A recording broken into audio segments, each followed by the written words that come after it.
el profesor de Seminario de Estudios Mitológicos, en el marco del cual se desarrolla esta conferencia. Y lo que quería comentar, bueno, antes que nada, quería empezar por agradecerles a todos por estar acá en un momento complicado como el que estamos pasando. El hecho de que ustedes encuentren un motivo y se sientan inclinados a participar de una conferencia de filosofía, ¿no? Y reflexionar acerca de los problemas que se van a plantear acá, es algo que nos parece a todos muy importante, y se habla bien de todos ustedes. Por favor, los micrófonos, por favor. Así que, bueno, lo que quería comentarles un poco es el contexto en el que se desarrolla. Chicos, por favor, los micrófonos. Lo que quería comentarles un poco es el contexto en el que se desarrolla esta conferencia, para ponerlos un poco al tanto de lo que vamos a ver ahora y de lo que vamos a ver también en otras conferencias con las que esta se articula, ¿no?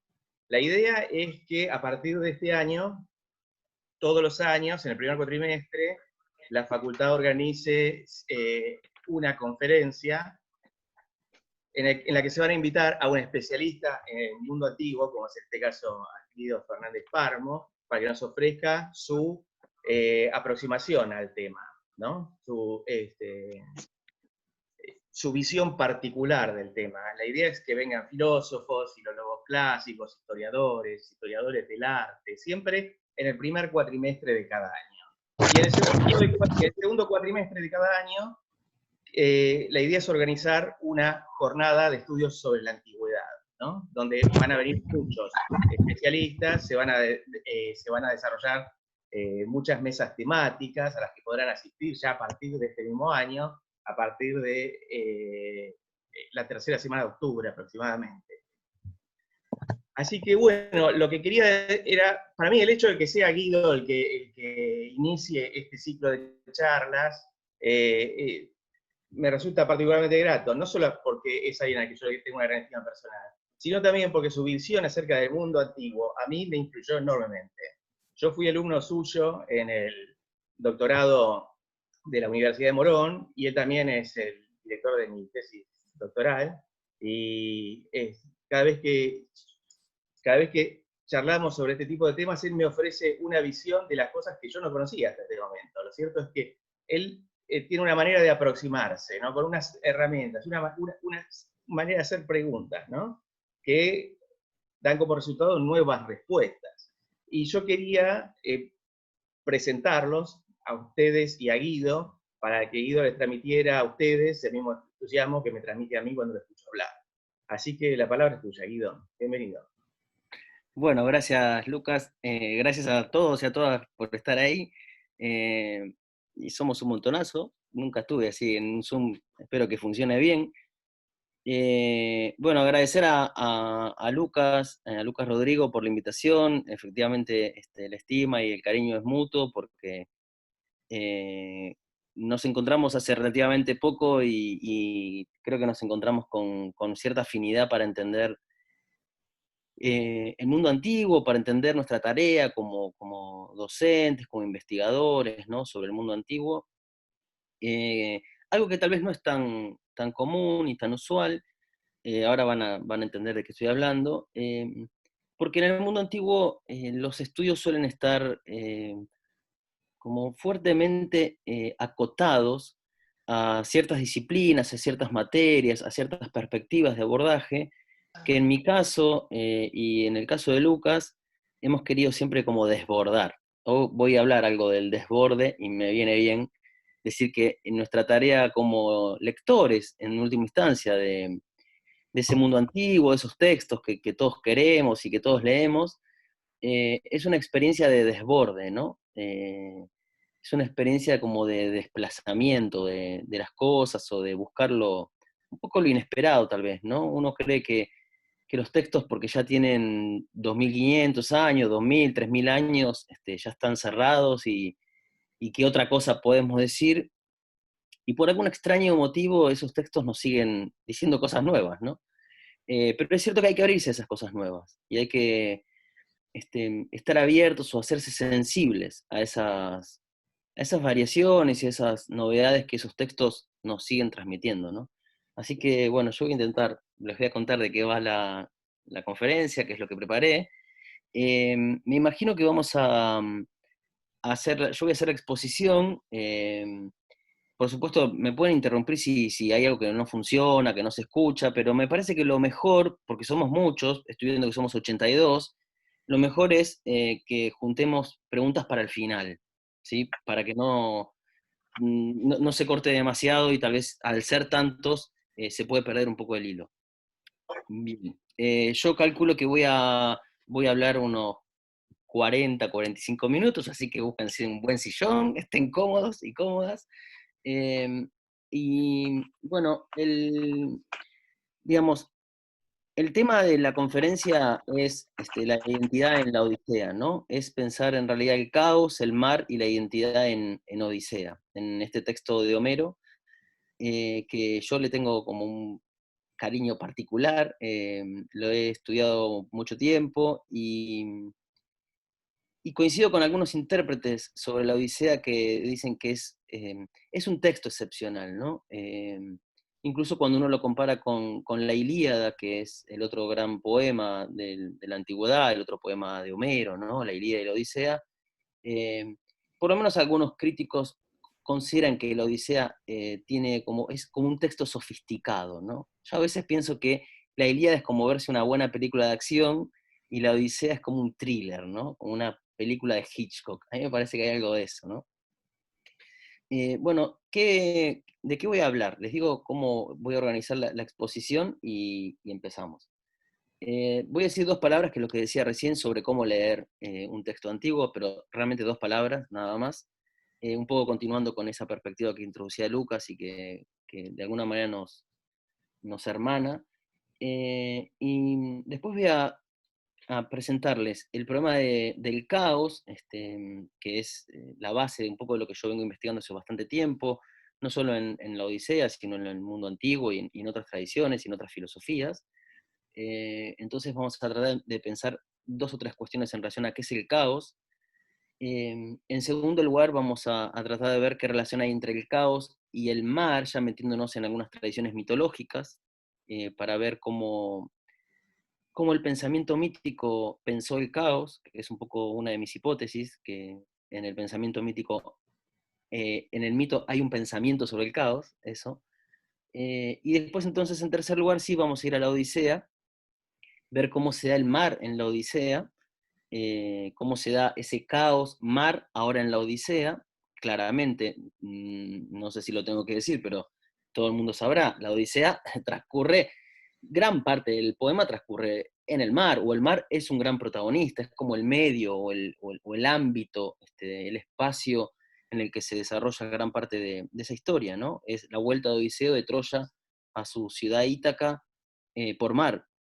Algo que ahora vamos a ver era todo un problema para la navegación antigua, ¿no? No era algo que se hacía con normalidad, aunque Ítaca era una isla y se supone que los griegos tenían buenos barcos. Los buenos barcos nunca eran para atravesar el océano ni un mar como el Mediterráneo, ¿no? Eran para no alejarse de la costa.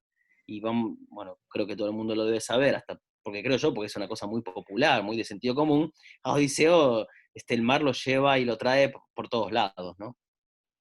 Y entonces cuando hayamos visto qué es el mar en la Odisea, vamos a pensar cómo se da la identidad, ¿no? Eh, ¿Qué tipo de identidad es la identidad que posee Odiseo? ¿Y qué relación tiene esa identidad con el mar? Con ese medio Guido, líquido que es el mar. Guido, perdón, antes de empezar, se acaba de sumar a la charla el decano Gustavo Naón y quería saludar a Ok, todos los asistentes. perfecto, sí, sí, cómo no. Hola, buenas tardes. No sé si me escuchan bien. Se escucha bien, sí, sí. Bueno, en primer lugar, felicitaciones a la Secretaría de Relaciones Institucionales a cargo de Facundo Pascuto por la organización del encuentro. Este encuentro, ¿no? El caos, el mar y la vuelta de Odiseo, que tiene como moderadora a nuestro profesor Lucas Rodrigo y que tiene como docente a cargo de invitado a Guido Fernández Parmo, filósofo y docente universitario. Hace algunos meses leí un texto que me llegó de Guido a través de UTBA, la Unión de Trabajadores de Prensa de Buenos Aires, sobre el coronavirus y la filosofía, que me pareció muy interesante. Y bueno, ahora, pocos meses después, nos encontramos en este Zoom. Les cuento que justo me toca en este viernes donde yo estoy dando clase de introducción a la comunicación, pero bueno, quería pasar a saludar y a celebrar esta actividad que realiza justamente docentes y estudiantes de la carrera de letras, con quienes veníamos programando ya para este 2020 varias actividades que se vieron interrumpidas como todas las actividades de todos los órdenes de nuestra vida, pero celebro la presencia de Guido, la moderación de Lucas y justamente la organización de Facundo para que a través de estas pantallas, como venimos realizando todas las actividades de nuestra vida, por lo menos podamos encontrarnos y empezar a darle dinamismo a toda la actividad extracurricular. Ustedes saben que estamos transitando lo que es el epílogo de nuestro cuatrimestre, un cuatrimestre muy difícil. De hecho, nosotros tenemos ahora en otro Zoom el cierre de introducción a la comunicación.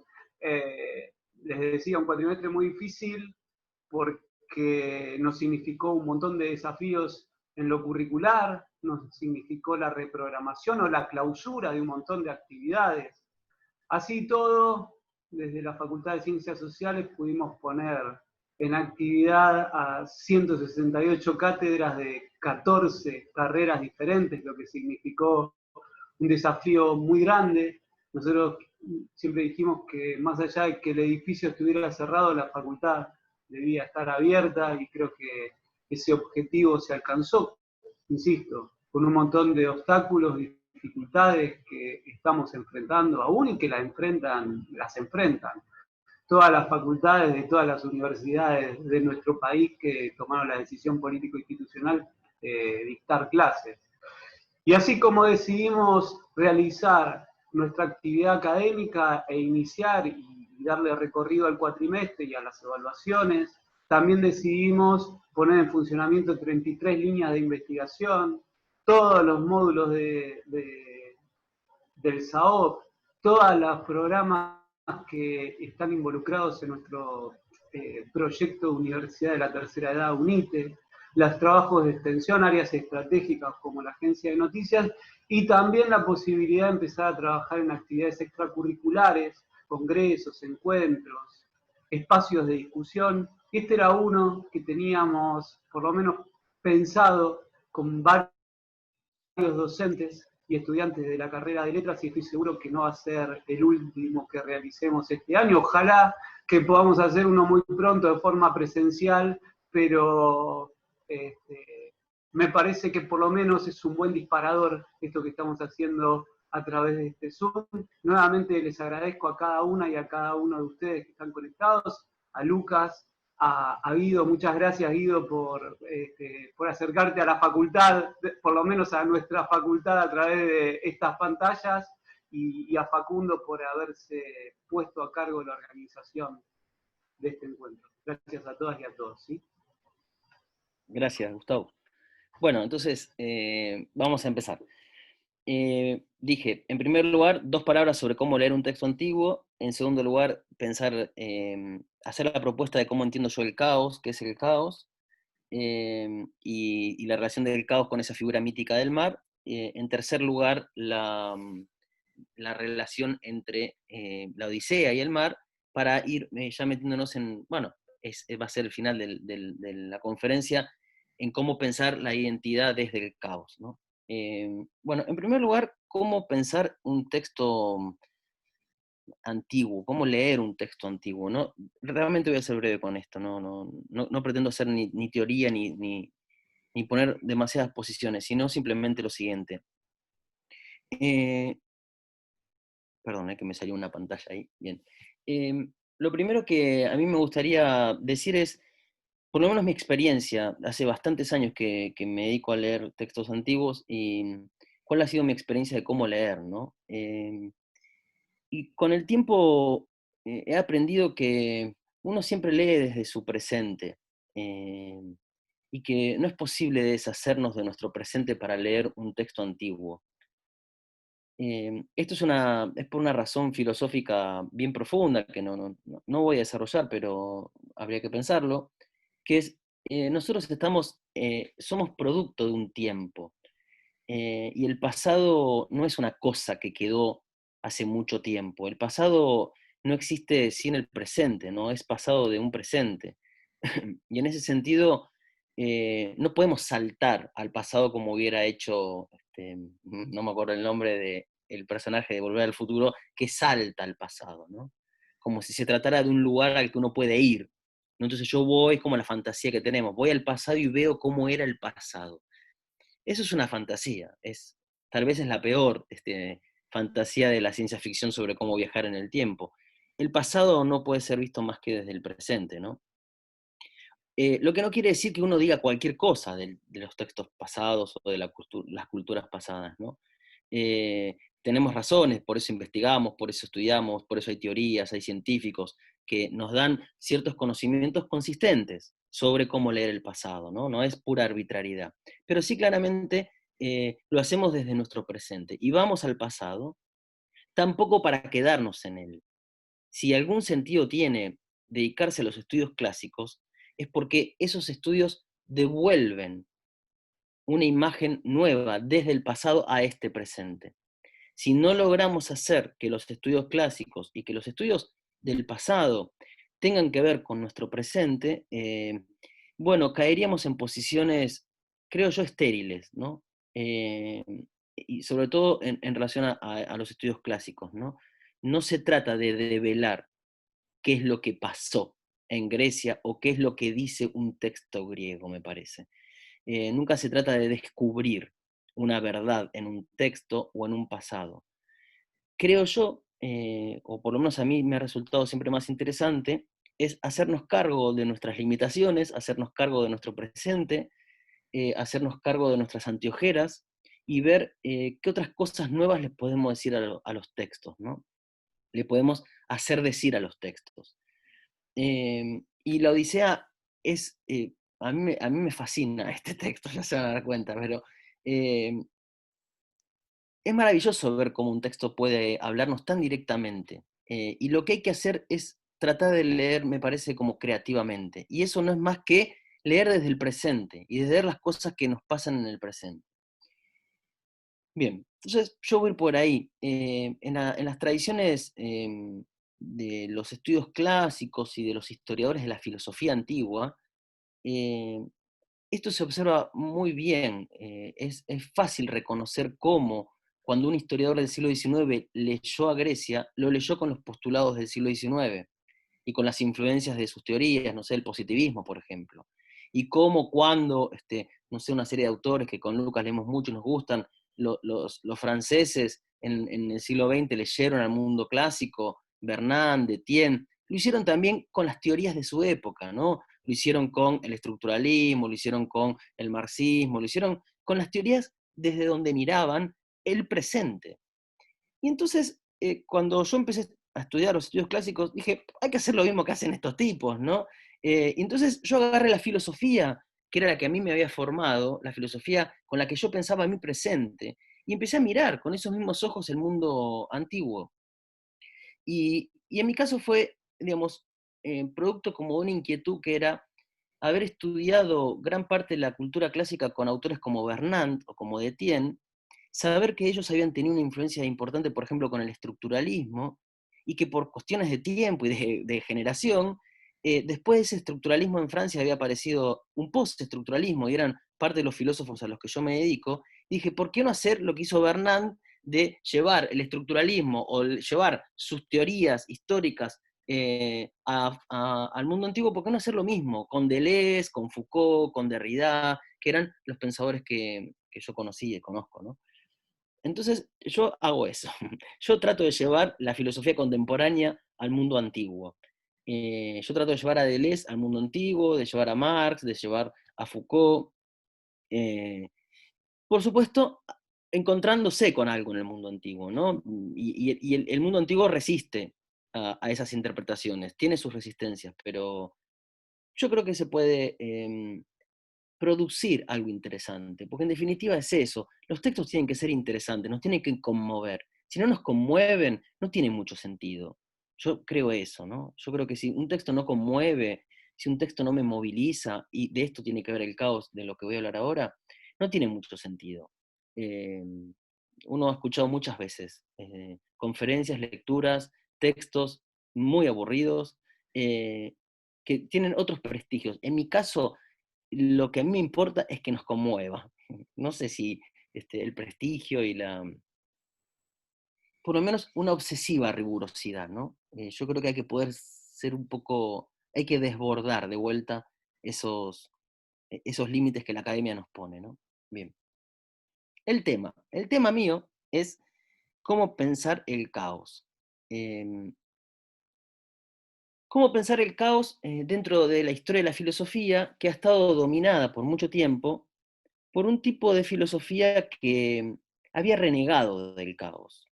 Los que me conocen me escucharon hablar varias veces de esto.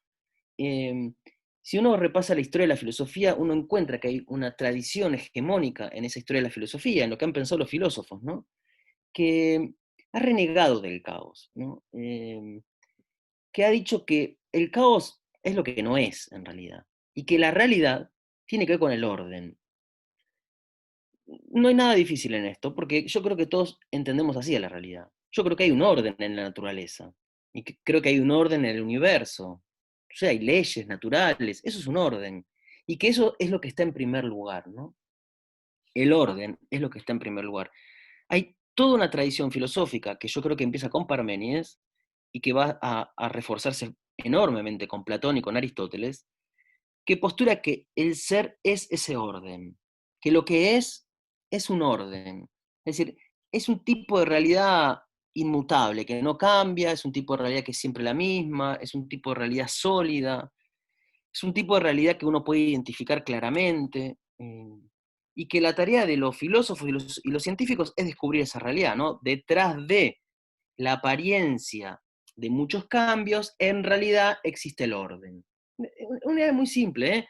Digamos, yo, detrás de ver que hay un montón de libros ahí atrás, lo verdaderamente real de los libros es siempre lo mismo.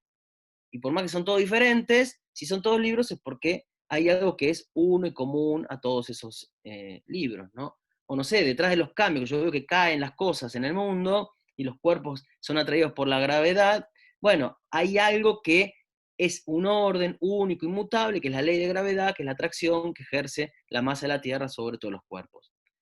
La filosofía siempre pensó así, o por lo menos la imagen, digamos, la imagen dominante de lo que significa pensar en la historia de la filosofía, dijo eso, ¿no? En esa historia de la filosofía, eso empezó a cambiar alrededor del siglo XIX. Creo yo hay antecedentes, ¿no? Pero el primer filósofo que con todas las letras dijo que esto no era así fue Nietzsche, que es como si hubiera invertido esta ecuación. Y dijo, no, lo real es el cambio. Lo real es el devenir, lo real es la multiplicidad, es la diferencia. Esa inversión de lo que pensó la historia de la filosofía, que yo creo que Nietzsche no lo inventó él, pero es un filósofo importante para entender eso, tiene antecedentes en el mundo antiguo. En el siglo XX ya es más fácil encontrarlo, hasta la física encuentra que la materia es caos, o que la materia es movimiento, ¿no? Y que el orden viene después, y que en primer lugar estaba el caos. Ahora, en la antigüedad también había habido eso. Y cuando uno se dedica a la filosofía, ¿qué hace? Bueno, trata de estudiar a algunos filósofos que no encajan en esa tradición de que el orden es lo primero, ¿no? A mí me parece que si uno estudia los primeros jónicos, por ejemplo, Anaximandro, ni hablar Heráclito, se va a encontrar que ahí hay filósofos que estaban pensando que la realidad es algo vinculado con el devenir, es algo vinculado con lo abierto, es algo vinculado con aquello que uno no puede identificar claramente, ¿no? Que no puede decir es esta, la realidad es esto, ¿no? Es decir, que lo que nosotros llamamos ser no tiene que ver con lo que permanece, ¿no? En nuestra cabeza, lo que permanece es lo que es, ¿no? Algo es real porque permanece. En nuestras cabezas pensamos así. desde la metafísica y la religión, de que la verdadera vida viene después de esta, porque es eterna, y esta que es provisoria no es real, desde eso hasta pensar que el verdadero amor es el que es eterno y no muere nunca, y que si uno a los 5 años se separó, eso no era verdadero amor. La filosofía ha hecho así al género humano, ¿no? Lo ha puesto en esa senda. Bien, ha habido filósofos que decían otra cosa. Lo que pasa es que no fueron los que definieron la tradición filosófica. Yo creo, insisto, vuelvo, que si uno va a la filosofía antigua, puede encontrarlo primero en Anaximandro y después en Heráclito esto.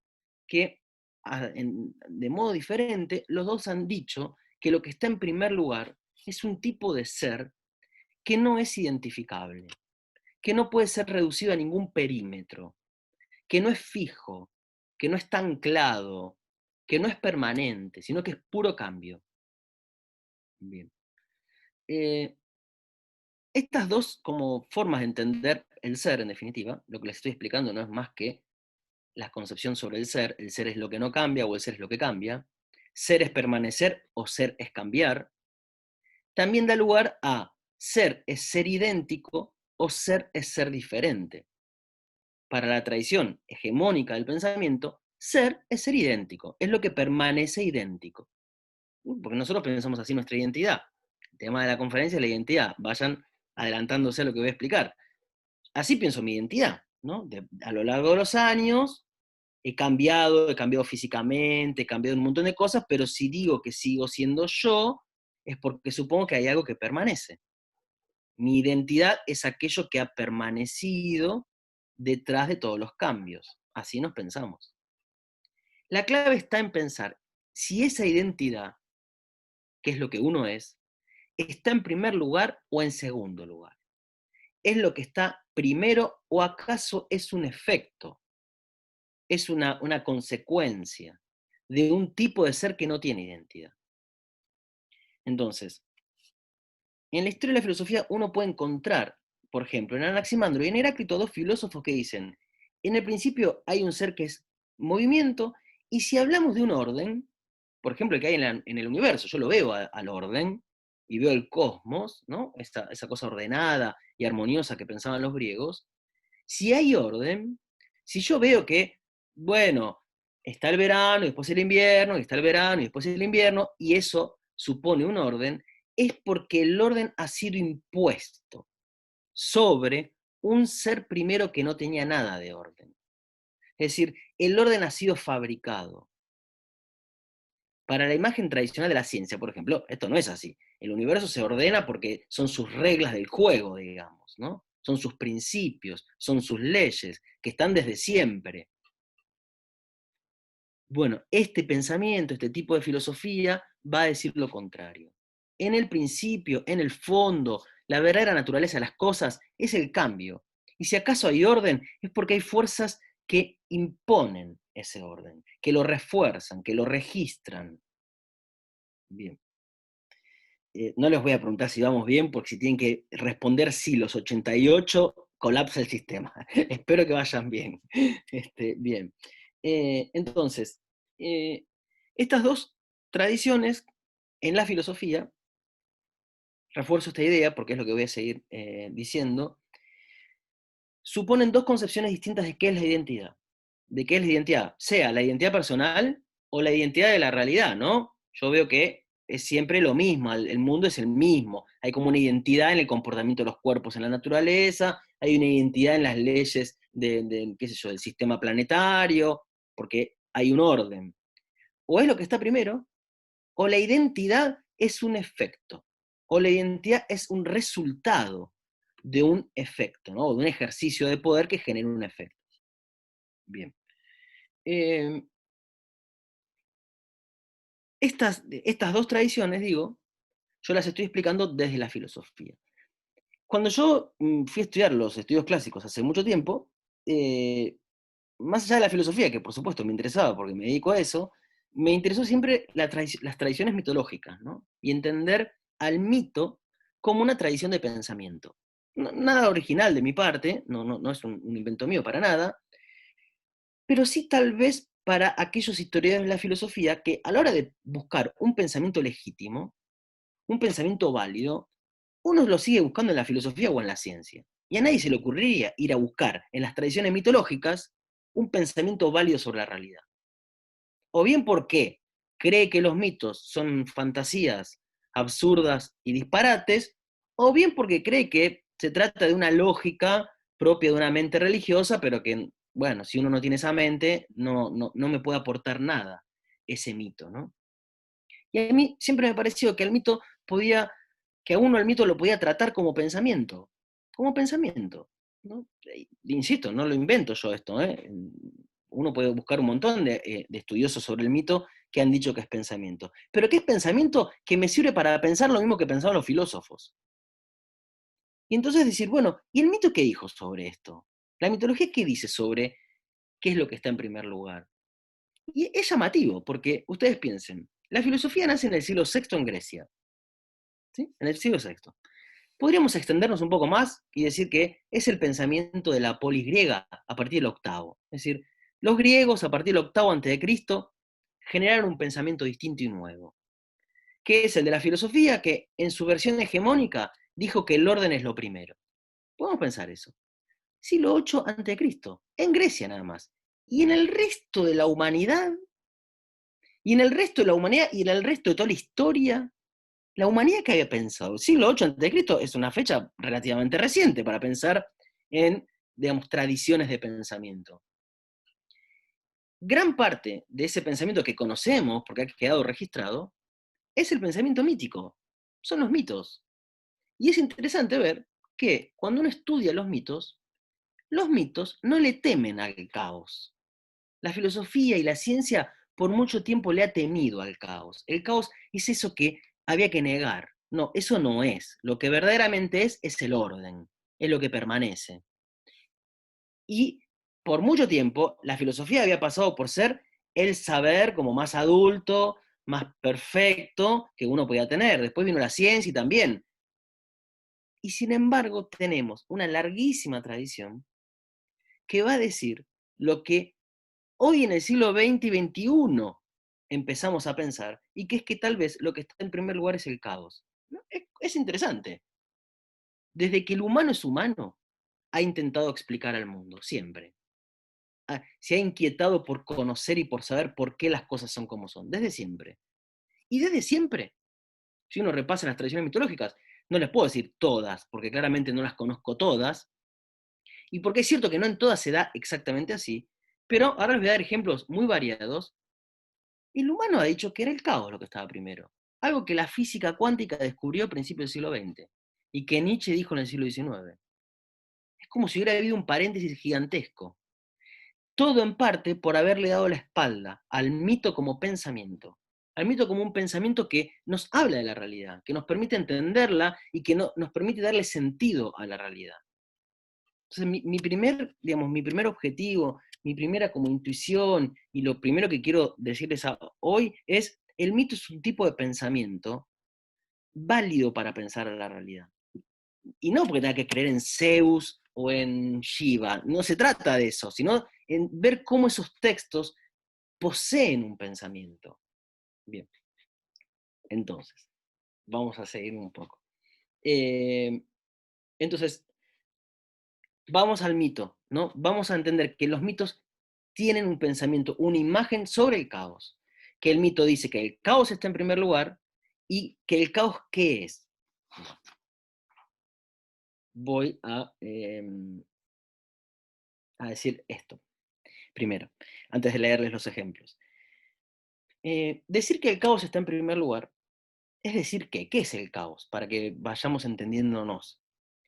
En muchas tradiciones mitológicas, como filosóficas, el caos es el origen, es eso que está en primer lugar, pero también es eso que es la fuente inagotable de todo lo que es y de todo ser. Es decir, el caos sigue siendo el fondo de nuestra realidad. Y caos no quiere decir desorden, no quiere decir desorden. El desorden es un término que se explica únicamente por el orden. Solo si parto de que hay un orden, puedo decir que esto está desordenado. Y justamente acá estamos en un tipo de pensamiento que dice que lo que está en primer lugar es el caos, el orden vendrá después. ¿Qué es ese caos? No es desorden. ¿El caos qué es? El caos es abismo. Mientras que para nosotros lo real es lo que me permite estar firme en un lugar, soy yo, esto, y soy siempre el mismo. El caos es lo que no tiene fondo. Como si la realidad, en última instancia, fuera algo que no puede ser abarcado. Y que vamos a pensarlo como abismo, vamos a pensarlo como algo indeterminado, es decir, no tiene forma. Yo no podría decir esto es el caos, así como yo digo, bueno, un gato, ¿qué es? Un gato es un animal mamífero y lo describo y le doy unas notas esenciales. Yo con el caos no puedo hacer eso, no lo puedo definir. Es un ser que no se define, indeterminado.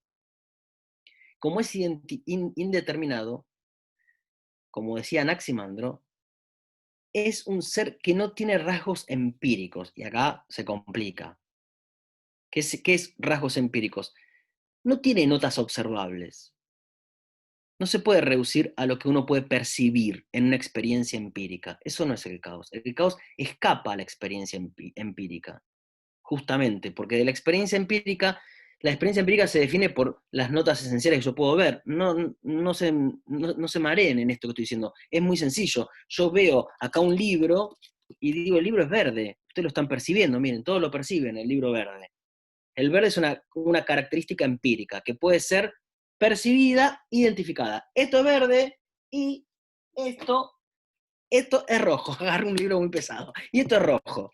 Esto es verde y esto es rojo. Ustedes lo ven, lo perciben, son dos cualidades empíricas. El verde, el rojo y los libros son objetos empíricos. Los ven y los identifican.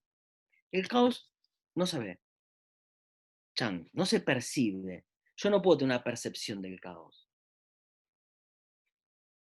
Porque justamente es lo indeterminado. Ahora, el caos no se puede percibir, pero sí es aquella fuerza que va creando todo lo que es perceptible. Suena medio loco, suena medio extraño. Bueno, hay un montón de cosas que existen y que nosotros no percibimos. Hay un montón de cosas que insisten en nuestros cuerpos y no percibimos, pero sí sentimos. El deseo, por ejemplo, es una, ¿no? El deseo, ¿alguien lo ve al deseo? El deseo. ¿Alguien podría decir que el deseo no existe? ¿Que el deseo no es? ¿Alguien podría dudar cuando siente un deseo? Cuando siente deseo, ¿alguien podría dudar? No, lo tenemos súper claro. Ahora, ¿se puede definir como una característica empírica que yo lo observo? No. Según algunas tradiciones diríamos que no.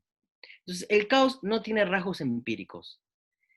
El caos no tiene rasgos empíricos y por lo tanto es pura hibris. Pura hibris. No sé si yo escribo en el chat, a todo el mundo le llega. Creo que sí. Esperen, porque tengo acá. Un segundo. Acá, todos. Hibris, en griego. Creo que le llega a todo el mundo eso. Es pura hibris, es pura desmesura el caos. Es decir, cualquier forma que yo diga el caos es esto, el caos es más. Lo desborda, lo desborda. Es una fuerza que desborda cualquier identificación. Bien. Entonces, eso es el fondo de la realidad. Eso es el fondo de la realidad. Ahora bien, nosotros no vivimos en el caos. Hay un cosmos, hay un orden, acá hay identidades, acá está Guido, Lucas, están todos ustedes, ¿no? Me pueden identificar en los cuadraditos, ahí está Guido, y se van buscando los que conocen, y se identifican. Sí, la realidad tiene una identidad. Esa identidad, en gran parte de las tradiciones mitológicas, siempre es el resultado de un orden que se ha impuesto. Incluso la palabra mitos en griego, acá el especialista es Lucas, yo no me voy a meter en su ámbito porque él sabe mucho de esto. La palabra mitos, en griego, por lo menos en el contexto de los poemas homéricos, que no solo quiere decir palabra o narración, sino que es una orden, ¿no? Por ejemplo,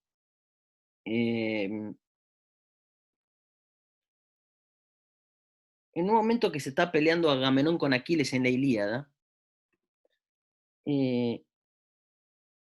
Atenea interviene en la pelea y dice: en la vaina empujó de nuevo la enorme espada y no desacató la palabra de Atenea. Es decir, Atenea dice: guarda esa espada. Están por pelear Agamenón y Aquiles, dos héroes tremendos. Si se peleaban, yo creo que se destruía todo el universo.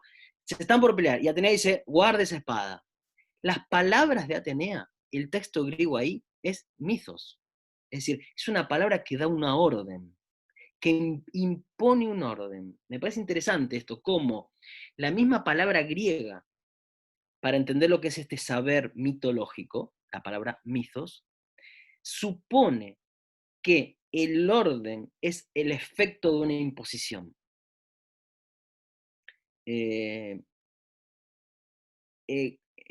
Cuando Agamenón también en la Ilíada llega el mensajero de Apolo que le dice que tiene que devolver la esclava y está todo el conflicto del comienzo de la Ilíada, Agamenón dice: lo alejó de mala manera y le dictó un riguroso mandato. Y ahí mandato es mythos. Viejo, que no te encuentre yo junto a las cóncavas naves, bien porque ahora te demores o porque vuelvas más tarde, no sea que no te socorran el cetro ni las ínfulas del dios. Dice: mandate a mudar porque no te quiero ver más, porque el mensajero le dice algo a Agamenón que no le conviene. Es decir, el propio, digamos, la propia palabra, el propio idioma griego, cuando piensa en mitos, piensa en una imposición. A mí me parece interesante esto, porque ¿qué supone? Supone un ejercicio de poder, supone el valor de la palabra como un principio que da orden, como un principio que genera realidad. Esto lo sabían bien los antiguos en Grecia y en otras culturas. La palabra produce realidad. No sé, y Dios dijo: hágase la luz, y la luz se hizo, ¿no? La palabra es ese, digamos, ese instrumento para darle un poco de orden al caos. A mí siempre me pareció fantástico, ¿no? Y sobre todo para los que son estudiantes de literatura o de letras, a mí me parece fantástico esto, ¿no? Que a veces lo olvidamos, ¿no? La palabra es lo que está en primer lugar. Bueno, el verbo está en primer lugar en la tradición cristiana, pero no solo en la tradición cristiana. En un montón de tradiciones, del caos pasamos al orden a través de la palabra. Y nosotros permanentemente usamos la palabra. En el Rig Veda, que es el conjunto de himnos del hinduismo, de las tradiciones más antiguas, hay un himno a la palabra. Estamos hablando de un texto, a los que creen, va de entre el siglo X y el 8 más o menos, de antigüedad. El himno dice así: soy la reina de los tesoros, de la palabra, soy la reina de los tesoros, la que los acumula. Soy la sabia, la primera entre los que merecen sacrificios. Los dioses me han depositado en múltiples lugares, me han dado numerosas sedes, me han hecho asumir diversas formas. Gracias a mí, el hombre come, ve, respira y oye. Sin saberlo, dependen de mí todos. Yo soplo con el viento, abarcando el universo más allá del cielo, más allá de la tierra. Tal es mi grandeza. Esa es la palabra. A mí me encanta ese himno, ¿no? Porque es esto, es la palabra, ¿no? Y nosotros estamos ahí en la palabra. Y la palabra da el orden. Es importante eso, la palabra da la vida. Bueno, del caos vamos a llegar al orden, vamos a llegar a una identidad por medio de las palabras. Y nosotros estudiamos palabras. Porque yo estudio letras, estudio palabras, estudio filosofía, estudio palabras también. ¿No? Porque yo estudio palabras, agarro un libro y hay palabras ahí. Bueno, es que las palabras son la vida. Bueno, me entusiasmo. Ahora bien, lo interesante de la tradición mitológica es que, como sostiene que el caos es lo que está en primer lugar, cuando aparece el orden, el caos no desaparece. Eso es muy diferente a lo que ha pensado la filosofía. La realidad no se convierte completamente en ese orden. Esa fuerza desmesurada, esa hibris que desborda, eso indeterminado que no puede ser apresado, no desaparece cuando se impone el orden. Miren, ¿qué quiere decir? Que el mito es un tipo de pensamiento que entiende que en el fondo de las cosas, que lo que es la realidad es conflicto, y que hay un conflicto que permanece. Heráclito decía, el logos es la guerra, logos, palabra, y logos entendido como ser, es la guerra. Es decir, ¿qué sería el conflicto? El conflicto sería otra forma de pensar el caos, ¿no? Otra forma de no estar completamente ordenado. ¿Un orden qué es? ¿Hay conflicto? Si hay orden, no hay ningún conflicto, las cosas ocurren tal como el orden las manda.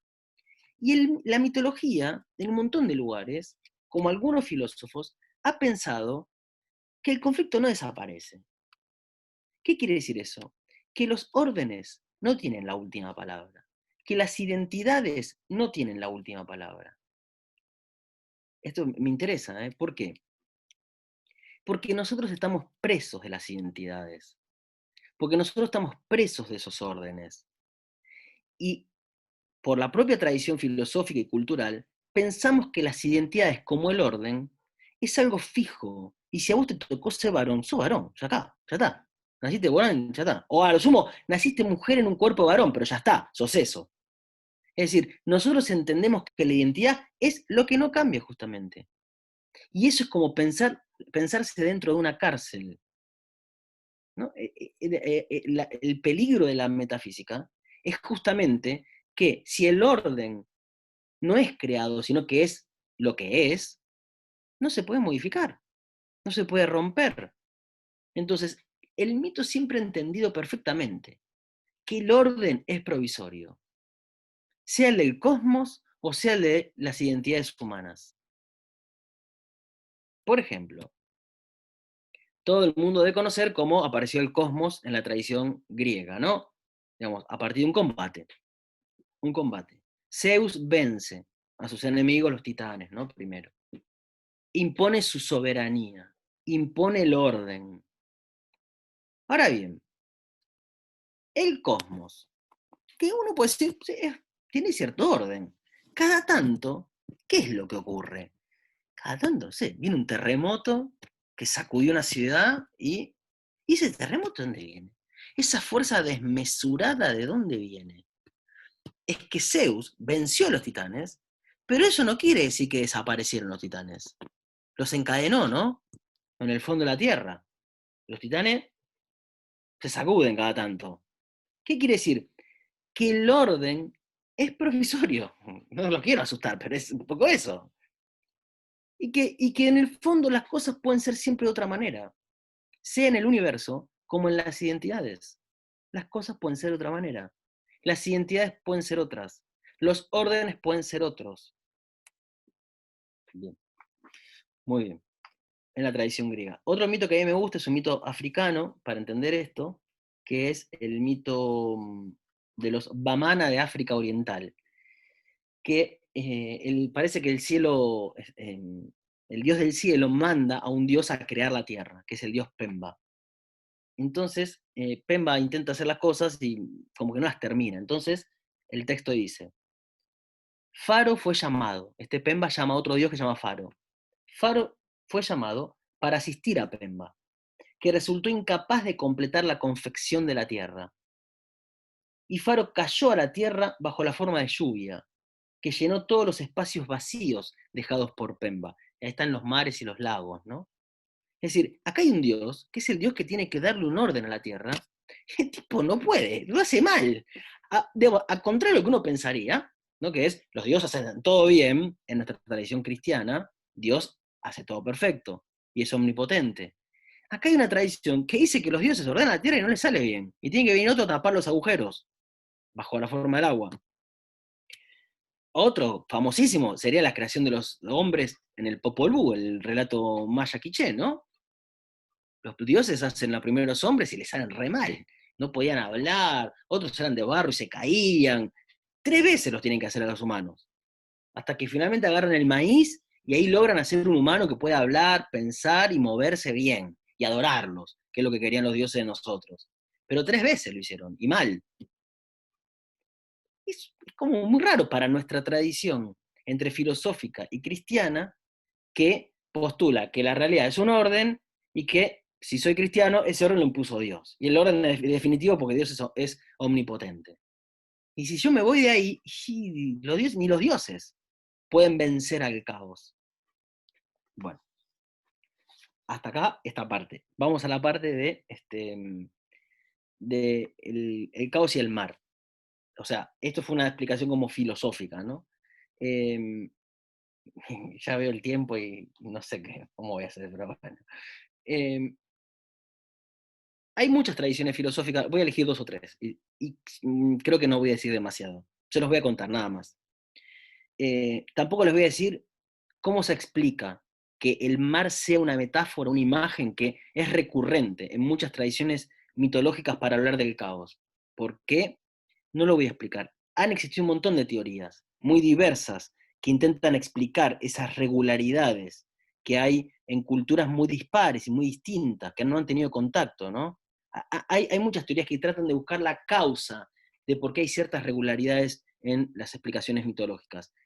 Yo no comparto, creo que ninguna de esas explicaciones, y me parece siempre más importante ir de ahí hacia adelante, en vez de ir de ahí hacia atrás, buscando la causa que generó la regularidad, es ir hacia adelante y decir algo más de lo que dicen esas tradiciones. El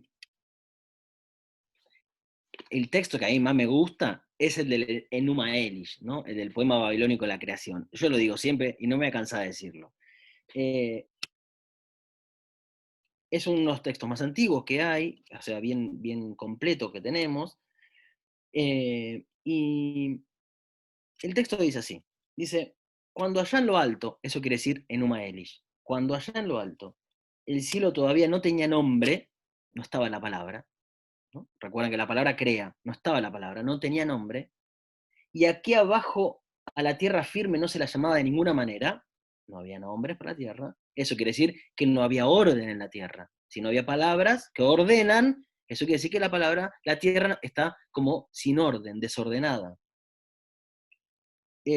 Solo Apsu, el primero, su progenitor y madre Tiamat, la generadora de todos, mezclaban juntos sus aguas. Apsu y Tiamat, los dos dioses del origen, un hombre y una mujer, el agua dulce, el agua salada, mezclaban juntos sus aguas. Hermosa metáfora para entender lo que hace un hombre y una mujer, por lo menos en este imaginario. Mezclan sus aguas. Y cuando el principio masculino y femenino mezclan las aguas, ¿qué es lo que ocurre? Nacen los hijos, ¿no? Entonces, ¿qué es lo que pasa? Estos dos viven en lo que serían como unas aguas vacías, plácidas, desordenadas, no hay nombre, no hay nada. Es como un vacío ese origen. Pensado como agua, ¿no? Tiamat es el abismo, es como el mar. Tiamat es el agua salada, como el mar. Todavía no se habían juntado los bancos de cañas, ni se veían los cañaverales, por entonces ninguno de los dioses había aparecido todavía. Habiendo formado sus hijos, entonces una banda de niños, porque se ve que tuvieron muchos hijos,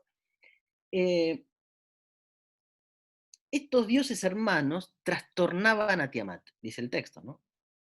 Dedicándose a armar barullo. Agitando el interior de Tiamat, ellos molestaban con sus jugueteos el interior del habitáculo divino. Apsu no llegaba a calmar su tumulto. Y entonces Apsu dice, me cansaron, me tienen podrido, los quiero reducir a la nada, los voy a matar a todos para poder volver al silencio del origen. Y ahí empieza todo, porque se pelea, Tiamat dice, vos no matas a nadie, y ahí empieza un combate que va a terminar con la victoria de Marduk imponiendo un orden, al igual que hizo Zeus contra los titanes. ¿Qué es lo que me interesa? El origen es esta agua, este abismo, este ámbito donde todavía no están dichas ni las palabras, y todo comienza con un barullo, dice el texto, ¿no? Con una vibración.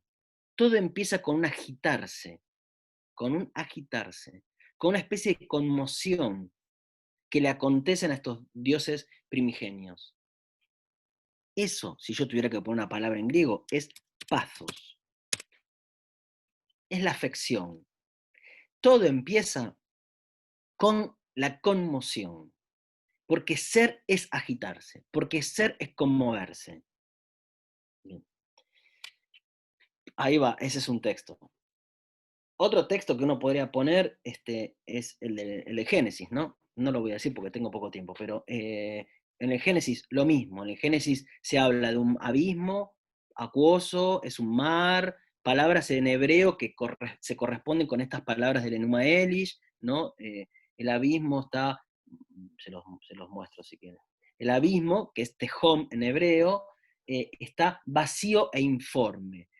Ese vacío informe, algunos piensan que tiene una raíz lingüística semejante a la de Tiamat, ¿no? Como si hubiera algún vínculo entre ese poema babilónico y el del Génesis. Independientemente de eso, lo que sí hay es esta misma idea de pensar que en el origen está el abismo, ¿no? Bien. ¿Qué sería lo contrario entonces? Si el ser es el mar y el ser es el abismo, ¿qué sería lo contrario? Lo contrario es la piedra, lo contrario es lo que no vibra, lo contrario es lo que no se conmueve, lo contrario es lo que no se mueve, lo que no se agita, el silencio. Eso es lo contrario del ser. Eso no es Grecia esto, ¿eh? Esto lo encontramos en cualquier lugar. Miren, les voy a leer otro porque hay cosas hermosas para entender. Un poema de la cultura de los huitotos que viven en el Amazonas colombiano. Miren el poema. Era la nada, no había cosa alguna. Ahí el padre palpaba lo imaginario, lo misterioso. No había nada. ¿Qué cosa habría? Nainuema, el padre, en estado de trance, se concentró buscando dentro de sí mismo. ¿Qué cosa habría? No había árboles. Rodeado de la nada, el padre la controló con ayuda de un hilo soñado y de su aliento. La metáfora, ¿no? A mí me parece hermoso, ¿no? Es decir, no hay nada. ¿Y cómo comienzan? ¿Cómo empieza a crear? Con un hilo soñado, ¿no? Con la imaginación. Es decir, con poner el pensamiento en movimiento, porque la imaginación es un poco eso, ¿no? En todas partes reinaba el vacío. El padre examinaba el fondo del vacío, pero no había nada. Recitó la oración de la nada. Y ahora iba a empezar a crear. Recitó nuevamente. Trae la palabra. Claro, ¿la palabra qué es? Es lo que vibra. Porque la palabra vibra. Antes de significar, las palabras vibran. Eso es el sonido, ¿no? Es lo de Macbeth, es la vida como el sonido y la furia, ¿no? Esa cosa de un sonido terrible, que es pura hibris, ¿no? Bien. Después búsquenlo, esos textos si quieren, después yo se los paso a Lucas y él lo puede distribuir. Pero podemos encontrar en un montón de tradiciones esta misma idea. En el origen hay una nada que puede ser acuosa y que comienza a aparecer el ser y la vida con una vibración. Bien. ¿Cómo se da esto en la Odisea? Claro, imagínense, el mar es el caos y acá hay toda una historia que está ahí metida dentro del mar. ¿Qué le pasa a una identidad cuando está metida en el mar? ¿No? Entonces ahora quiero decir 2 o 3 cosas más puntuales sobre la identidad para ver cómo esto repercute en la Odisea. Por lo menos en el mundo antiguo o en la Odisea, cuando uno piensa en la identidad de Odiseo, ¿no? El héroe, ¿cuáles son los rasgos de su identidad? Los rasgos de su identidad son la patria, la tierra de los padres, ¿no? Su esposa, Penélope, el matrimonio, y su hijo, Telémaco, la descendencia. Hay como 3 vectores de identidad. Piensen ustedes, ¿qué es lo que define su identidad? ¿No? ¿Qué es lo que define nuestras identidades? El poema en Odiseo, por lo menos, plantea fuertemente estos 3 vectores, ¿no? La identidad son los padres y la tierra de los padres. La identidad es la familia y la identidad es la descendencia. A eso se le podría agregar algo muy insistente en los primeros cantos, que es que todo eso además, ¿qué supone?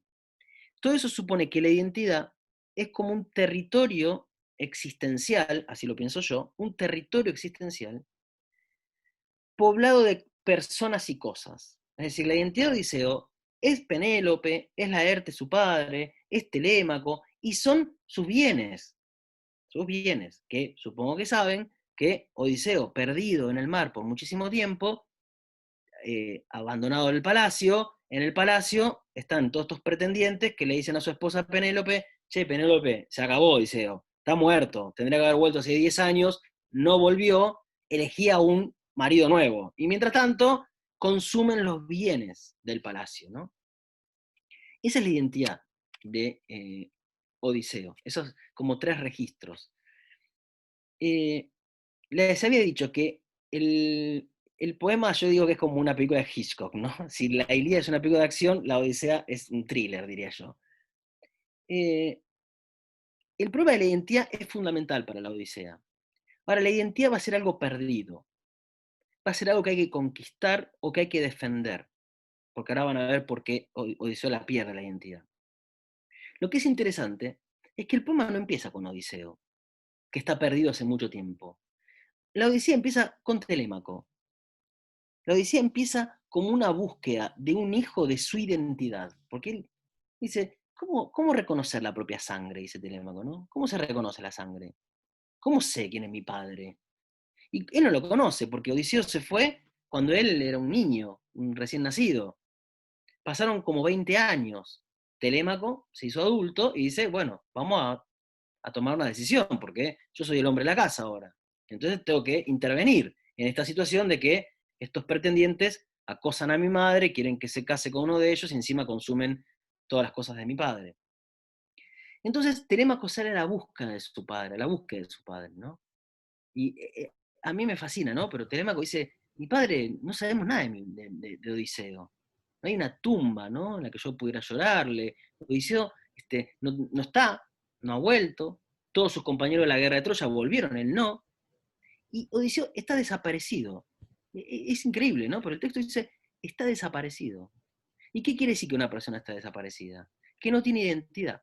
Pero que esa identidad, como dice Odiseo, Telémaco y Atenea con la que está hablando, esa identidad es porque es como si los dioses se hubieran robado su fama, dicen. Su fama, que es las palabras. Yo pregunto, ¿qué fue la vida de mi padre? ¿O qué fue la muerte de mi padre? Y encuentro silencio. Silencio. Era lo contrario, ¿no? De la vida. El silencio. La vida empezaba con las palabras, con la vibración. Silencio. No están las palabras, no están las historias, no están las narraciones del destino de Odiseo. Entonces, es como si Odiseo se hubiera hundido en el olvido, en la noche y en el anonimato. Es como si estuviera desaparecido. Desaparecido en griego es sin rasgos visibles. Es decir, no hay ningún rasgo visible porque podría estar en una tumba, podría estar en un cadáver, podría estar vivo, pero no es otra cosa. No es nada de todo eso. Es justamente que no hay rasgos visibles. ¿Por qué le pasa esto a Odiseo? Y ahí es donde yo pienso qué tipo de identidad tiene Odiseo. En 10 minutos termino, ya no los aburro más. En 10 minutos termino. ¿Qué tipo de identidad? ¿Por qué está desaparecido Odiseo? Y todos sabemos por qué está desaparecido. Odiseo está desaparecido porque los dioses lo quieren matar desde hace mucho tiempo, ¿no? Porque los ha ofendido. Y no lo pueden matar, porque el destino ya dijo que Odiseo va a volver a su casa. Lo que sí puede hacer Poseidón, sobre todo, que es con el que se pelea, o uno con los que se pelea, un dios propio del mar, ¿qué puede hacer? Y medio volverle loco, y hacerle imposible el regreso, ¿no? Y esas son las aventuras de Odiseo. ¿Y por qué no sabemos nada de Odiseo? Y no sabemos nada de Odiseo porque hay un episodio interesante que para mí es un poco el símbolo de lo que es la identidad de Odiseo, que es cuando él llega a la tierra de Polifemo, de los cíclopes, y el cíclope es un monstruo, ¿no? Que está como fuera de la humanidad, no está gobernado por las leyes que gobiernan a los humanos. Por lo menos por las leyes de la hospitalidad, ¿no? A las que estamos obligados los humanos. Y entonces este gigante de un solo ojo, en algún momento los va a apresar a Odiseo y a sus hombres y se los va a empezar a comer como si fueran maníes, más o menos, ¿no? Entonces, Odiseo, que es un héroe definido por su astucia, Odiseo, que su rasgo de héroe, ¿no? Así como Aquiles es fuerte, el rasgo de Odiseo es que es astuto. Es decir, tiene un tipo de inteligencia que es la astucia, que en griego se dice metis. Metis, la astucia. Claro, ¿la astucia qué es? ¿Qué rasgo, qué características tiene Odiseo? Odiseo es un tipo que le da vueltas a las cosas y las sabe resolver de manera inesperada. Es el que inventa el caballo de Troya. Los griegos hace 10 años están de acá, tratando de entrar, así. de frente, como haría la inteligencia, abordar un problema. ¿Qué hace Odiseo? Le da la vuelta. Hagamos un caballo, nos metemos adentro, tu. Eso es una inteligencia metieta, es una inteligencia astuta, una inteligencia que da vueltas. Empiezan a pensar, da vueltas. La identidad es algo fijo. Y acá hay un tipo que da vueltas. Odiseo es Odiseo polítropos, ¿no? Así lo llaman, polítropos. El de las 1000 vueltas, el de las muchas vueltas, ¿no? El de las muchas vueltas, ¿por qué? Porque se la pasa dando vueltas por el Mediterráneo, siempre cuando está a punto de llegar a Ítaca, algún viento, algún mar o alguna ola lo arroja afuera, pero es el de las 1000 vueltas porque tiene un tipo de inteligencia que da vueltas. Y fíjense que ese héroe que da vueltas, ese héroe que parece no estar quieto nunca, ese héroe que es puro movimiento, se encuentra en el mar, que es que puro movimiento, que es que aquello que es lo contrario de lo fijo, lo contrario de la piedra. La piedra, digamos, el mar es ese movimiento que yo vengo diciendo que es la vida, y es lo que quiero que entiendan. Quiero que entiendan que ahí hay un pensamiento sobre lo que es el ser, que yo lo encuentro en un relato como este, y que no es simplemente un relato de aventuras. Hay una concepción sobre el ser, en donde me dice que el mar, que es inagotable, tiene que ver con el movimiento, y eso tiene que ver con la vida. Y que la vida tal vez se acaba cuando yo me vuelvo fijo o piedra, ¿no? La medusa nos mira a los ojos y ¿cómo quedamos? Hechos de piedra. Y lo mismo le pasó a Jasón con una ballena. En la Biblia aparecen varios momentos donde se habla que el mar se convirtió en piedra. O la estatua de Lot, ¿no? La mujer que se convierte en sal. Lo contrario de la vida. Y ahí va lo que decía. Nosotros tenemos una idea de la identidad que es como la piedra. Es lo que no se mueve, es lo que no cambia. Y acá tenemos una concepción que dice que eso sería la muerte en realidad. Y entonces Odiseo tiene una identidad, pero fíjense que es una identidad que cuando está en el mar empieza a cambiar. Porque frente al cíclope, entonces ahí vuelvo, el cíclope le pregunta, ¿cómo te llamás vos? Y Odiseo, que es astuto, ¿qué le dice? ¿Soy Odiseo, hijo de Laertes? No. Él le dice, en castellano sería, yo soy nadie o ninguno, que en griego es utis. Utis. Acá Lucas me corrige. Utis. Curiosamente, utis, eso quiere decir ninguno. Como si yo fuera nadie o ninguno. Ahora voy a dar una vuelta más a este nadie o ninguno.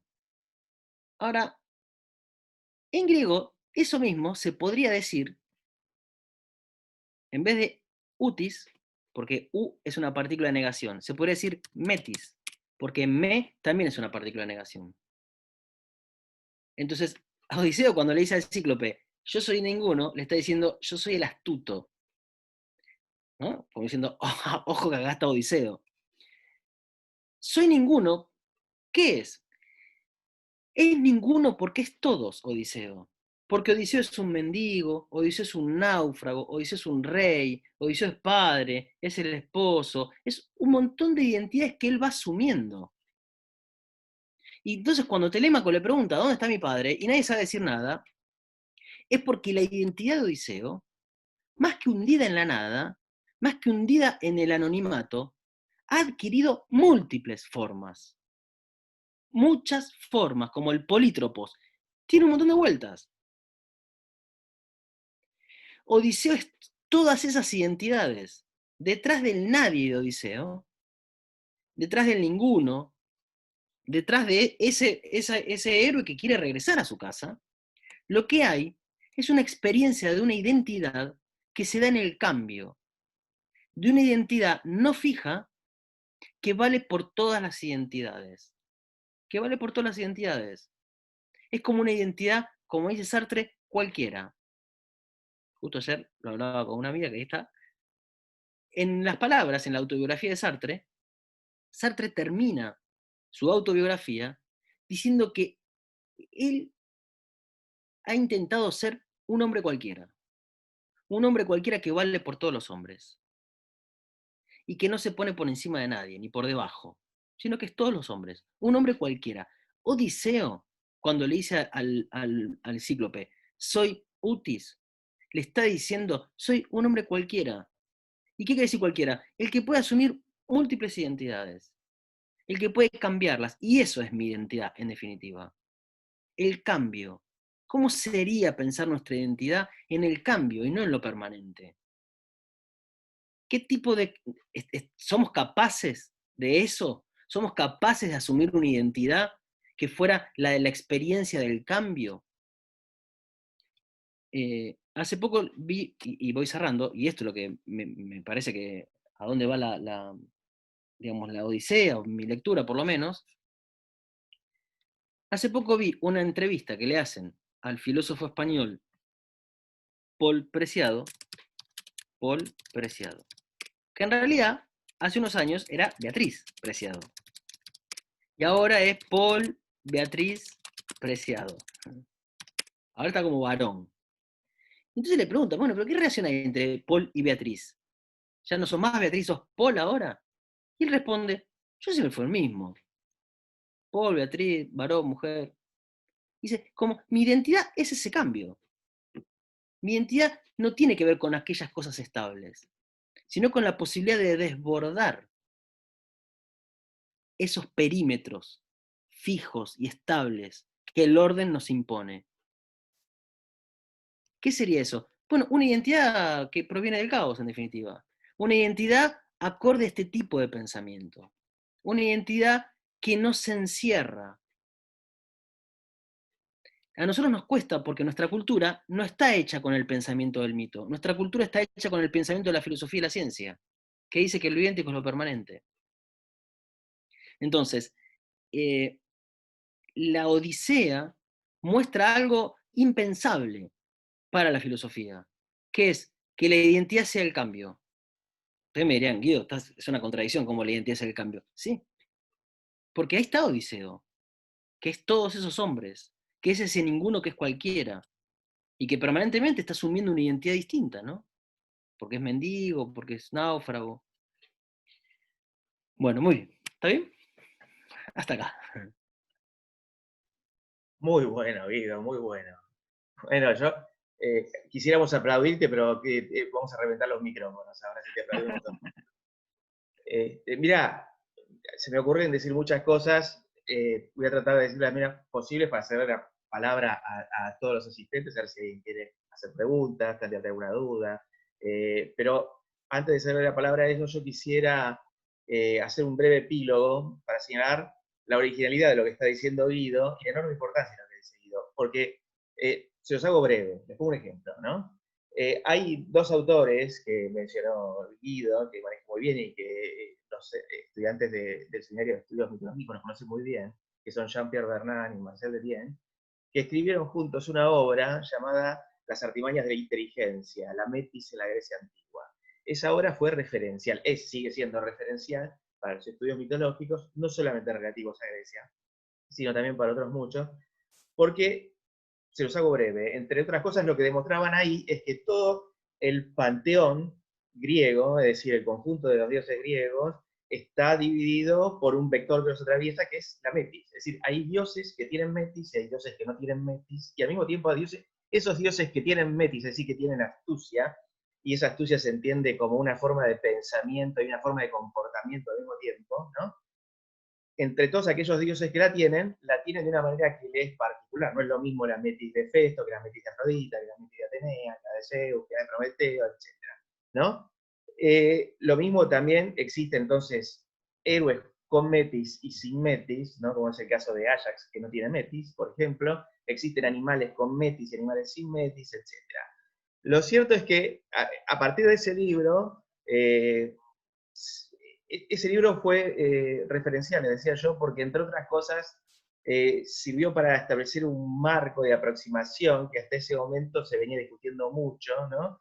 Y a partir de ese momento se puede decir que se terminó de constituir una disciplina que a Bernal le gustaba llamar la antropología histórica, ¿no? Porque consiste en indagar o estudiar, abordar el estudio de sociedades históricas con herramientas propias de la antropología, pero también con el rigor del abordaje de los textos propios de la filología clásica, también herramientas tomadas de la psicología y de otras áreas, ¿no?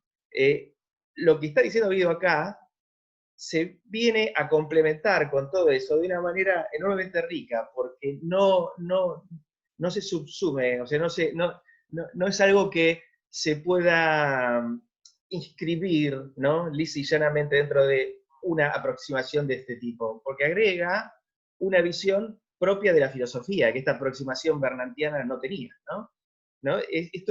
Quiere decir que esa metis que Bernán y Detienne definieron de esta manera, para seguir gravitando todavía el día de hoy en los estudios mitológicos, es abordada por Guido como una manifestación del caos, como un pensamiento propio del caos, ¿no? Y esa manera de abordar el estudio de estos textos enriquece muchísimo la visión, nuestra aproximación al tema, y da un aire fresco a la disciplina. Se puede decir que por este camino, ¿no?, y invito a Guido que siga por este camino, trabajos como este, y espero que también otros muchos especialistas se sumen a él, también aportando desde la filosofía una visión mucho más rica, se puede también llegar a un cambio de paradigma en el estudio en los estudios mitológicos. Y todo lo que estoy diciendo lo digo únicamente por lo que respecta a los estudios mitológicos, otro tanto por lo que respecta a la filosofía.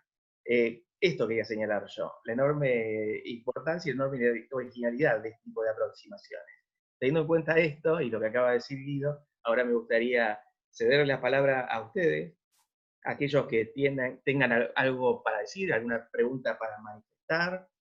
Lo que les pido es que aprieten la tecla de levantar la mano, así no hablemos los 80 y pico al mismo tiempo, sino que aprieten la tecla de levantar la mano y les cedo la palabra. Sobre todo aquellos que, estudiantes, ex estudiantes de los seminarios, a mí me gustaría que participara. Por ejemplo, veo que María Angélica levantó la mano. María Angélica Candia, ¿verdad? ¿Estás ahí? Angélica. No sé si está ahí. Hola, hola. ¿Se Sí. escucha? Lo que pasa es que estoy con problemas con el audio, ¿pero se escucha? Sí, te escucha, muy bien. No, por ahí me gustaría tener más acceso a los distintos textos de las distintas tradiciones que uno desconoce prácticamente, que mencionó Guido. Bueno, podemos ver, no sé, Lucas, si yo te puedo pasar. A ver, los textos que nombré son el Numa Elish, lo voy a escribir acá, googleenlo y seguramente van a encontrar incluso una versión habría que ver cuál es la traducción, pero como es muy complejo, no creo que haya traducciones muy malas, porque no cualquiera aborda ese tipo de traducción. Uno fue el Enuma Elish, hablé del Popol Vuh, pero al final tenía para leerles algo, pero no lo cité. Los cantos huitotos no están compilados como estos textos, ¿no? Porque son recientes. Este que le dije del hilo de la imaginación, del sueño, es un canto actual. O sea, hay que ir a buscar a revistas de antropología en Colombia, ¿no? Y después no sé qué más, de algo de África, y eso es una compilación de mitología africana. Son bastante variados en realidad. Eso es lo que me parece que resulta interesante, ¿no? Poder no poner una tradición filosófica a otra, o las religiones monoteístas con la filosofía y la ciencia occidentales, sino tal vez oponer, no necesariamente oponer, pues ya dije que había filosofías que seguían esta línea, ¿no? Un tipo de pensamiento que nace en Grecia y que lamentablemente se hizo hegemónico en Occidente y en el mundo. Pero existieron otros pensamientos antes, el mito, y en paralelo, algunos filósofos como nombré, Anaximandro, Heráclito, Nietzsche, en la actualidad yo creo que Deleuze y estos filósofos contemporáneos van en esa línea, ¿no? Y incluso algunos científicos también entienden que es así.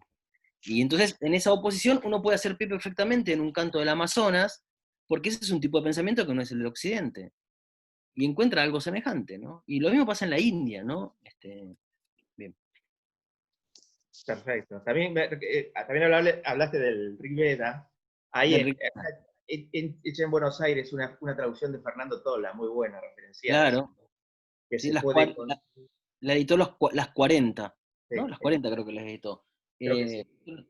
Sí, los tengo ahí yo. Editorial Las 40, sí.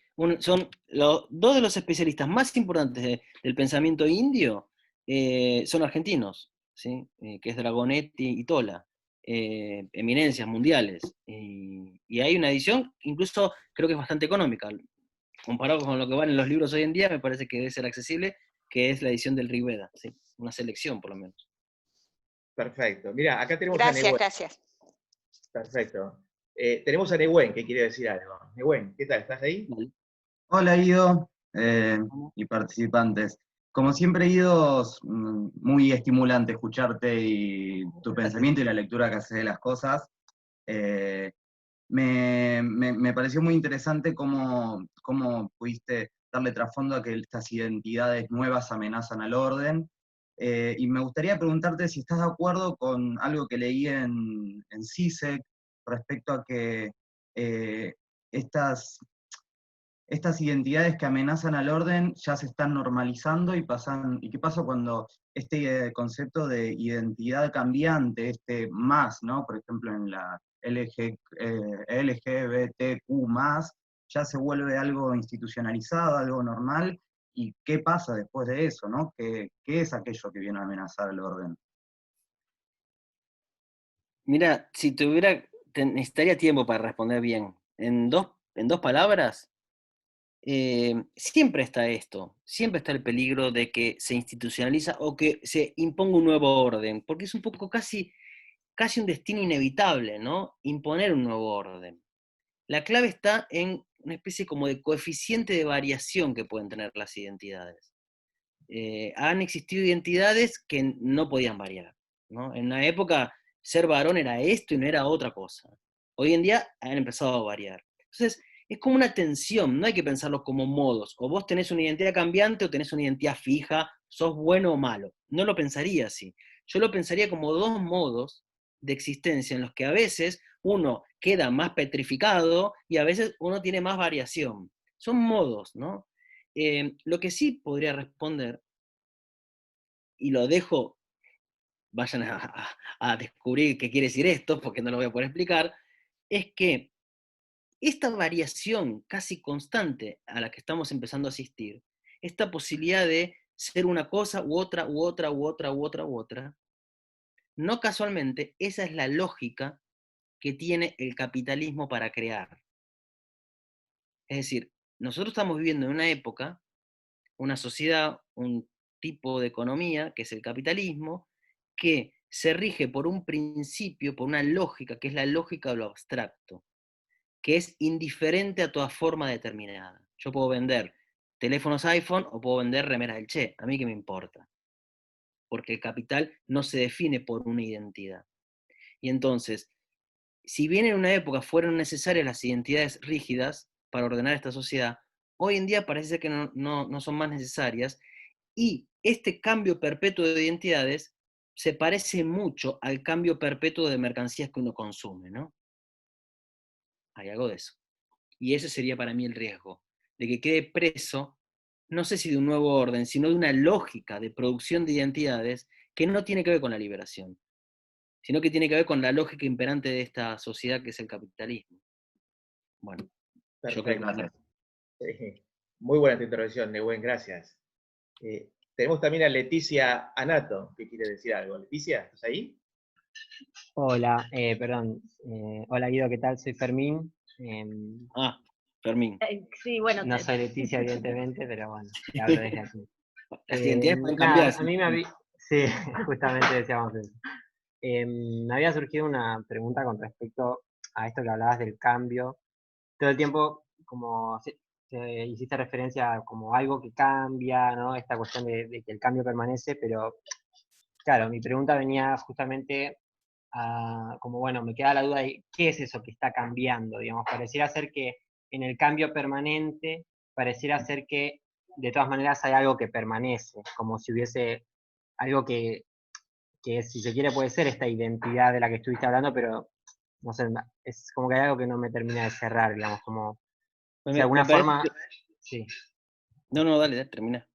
digo que si de alguna forma algo permanece en ese cambio, no se estaría admitiendo también como que, bueno, hay una esencialidad o No, es que una no hay nada que continuidad. permanezca.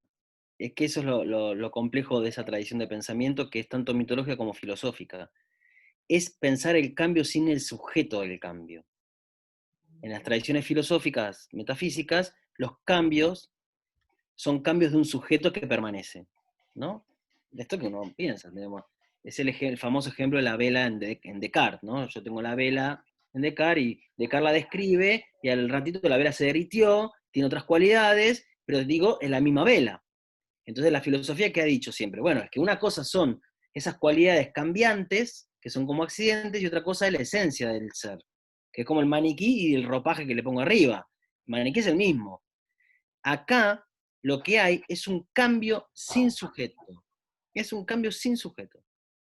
¿Qué es ese cambio sin sujeto? Es un cambio, una materia, una energía que va tomando formas siempre e incesantemente nuevas, sin que permanezca algo, sin que haya un sustrato de esos cambios, más que esa potencia indeterminada, más que ese apeiron que decía Anaximandro, ¿no?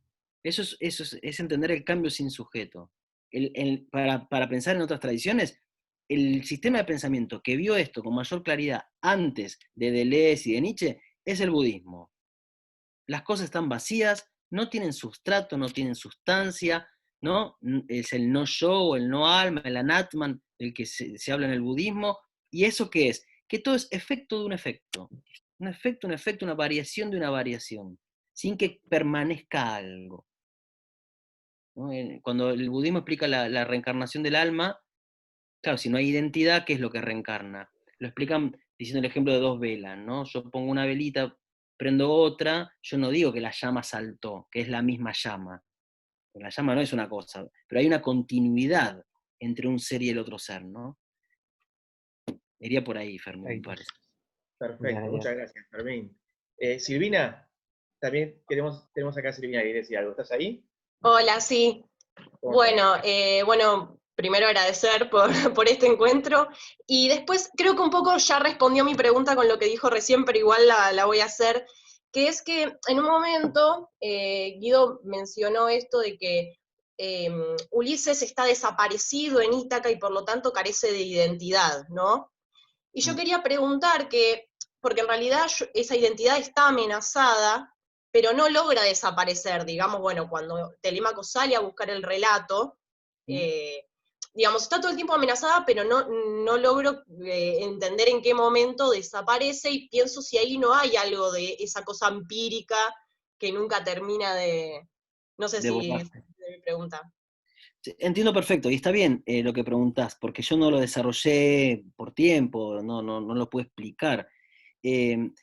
Como dije recién, no está ni completamente desaparecido, ni es completamente Odiseo con esa identidad que ya conocemos cuál es. En realidad es una tensión, y creo que la experiencia de la identidad de Odiseo es que no está ni completamente desaparecido, que sería no tiene identidad, ni es que es únicamente el hijo de Laertes, el marido de Penélope y el padre de Telémaco, ¿no?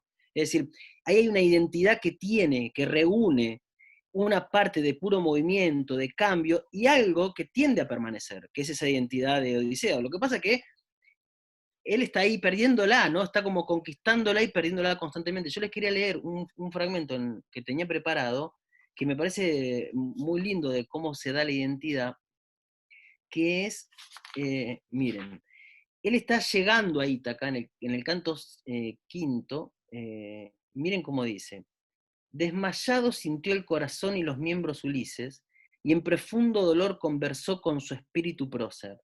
¡Ay de mí, ya que Zeus me dio ver de improvisto la tierra, tras cruzar de confín a confín este abismo marino! No se muestra a mis ojos salida del mar espumeante, solo emergen allá puntiagudos islotes, mugiente el oleaje resuena alrededor, lisa corre hasta arriba la rompiente que baten las aguas sin fondo. no hay medio de afirmar en el suelo los pies ni escapar de la muerte. Yo creo que esa es un poco, ¿no? Odiseo lo ve a Ítaca, pero Ítaca va y viene, ¿no? Aparece y desaparece en el oleaje. Y eso es un poco, yo creo, la identidad. Efectivamente, por otras tradiciones mitológicas, algunos dicen que Odiseo volvió a salir de viaje, una vez que llegó a Ítaca, ¿no? Que no se aburguesó, diríamos nosotros, no se quedó en su casa, ¿no? Y me parece bastante fiel a esta idea de que no está completamente desaparecido. El problema del desaparecido es que lo que estaba desaparecido es la identidad fija. Está desaparecido porque es un montón de otros Odiseo. Yo respondería a eso, más o menos. Muchas gracias. No, a vos, Silvina. Muchísimas gracias. ¿Hay alguien más que quiera decir algo? ¿Alguien más que quiera intervenir? Sí. Marcela. Sí, hola, ¿qué tal? Un gusto. Bueno, gracias por la conferencia, muy interesante. Bueno, mi pregunta, voy a hacer un concepto primero a partir de lo que más o menos hablaron para que por ahí sea entendible. Hablando respecto a la identidad como cambio, siguiendo todas estas líneas del pasado, los cambios que se dan en medio del caos, los cambios de paradigmas que decía Lucas, me pregunto cómo enriquecer en la actualidad esta construcción, porque las construcciones permanentes de la identidad, si se van dando en el tiempo y trayéndolo al presente, ¿qué pasa hoy con este concepto? No sé si me explico en la idea. Si te entiendo lo que yo diría. Por ahí es muy complicada. No. Si te entiendo, si no, decime, ¿eh? Pero creo que tiene que ver con algo que habían preguntado antes. Yo creo que, a ver, el ser humano, nosotros somos un tipo de vida, un tipo de existencia que necesitamos el orden y la identidad. Si no, desapareceríamos. Hasta desde el plano celular, las células necesitan reproducirse del mismo modo y seguir un orden. Es lo que Nietzsche llamaba como la vida enferma. Nosotros somos como un bicho, la Tierra es un planeta enfermo, decía Nietzsche, ¿no? ¿Y por qué? Porque necesita del orden, necesita de que las cosas se reproduzcan del mismo modo. Lo que no implica necesariamente que la identidad tenga que ser todo, que no podamos aceptar el cambio, que no podamos aceptar esas variaciones, en distintos órdenes de la vida, no sé, tanto en lo social como en lo personal. El tema está en cuando las identidades se vuelven como piedra. Y por lo general el poder necesita que las identidades se vuelvan como piedra. Y luchar contra eso no quiere decir romper las piedras. Y quiere decir hacer otro orden que sufrirá por las mismas, digamos, por los mismos límites. La clave está, o el desafío está en si es posible hacer órdenes que permitan un coeficiente de variación. Y no que sean rígidos, ¿no? Y a lo largo de la historia de la humanidad, no todas las sociedades han codificado con la misma fuerza a la identidad. Yo creo que no, ¿no? Me parece que ahí está. Se fue dando en las diferentes épocas el mismo problema, en realidad. Uno a veces lo piensa como cosas personales. Y en realidad esto depende de una época. Uno no inventa su identidad. Uno está preso de unos dispositivos que son epocales. Entonces lo que hay que entender son otras sociedades, otros modos de existencia epocales que permitan una mayor variación de las identidades. Que es lo que se lucha, ¿no? Porque todos los frentes de identidad en parte buscan eso. El peligro es cuando yo busco una nueva identidad igualmente fija. Yo eso lo vería peligroso. Y tal vez la lucha es la variación en tanto variación, y no poner una nueva identidad.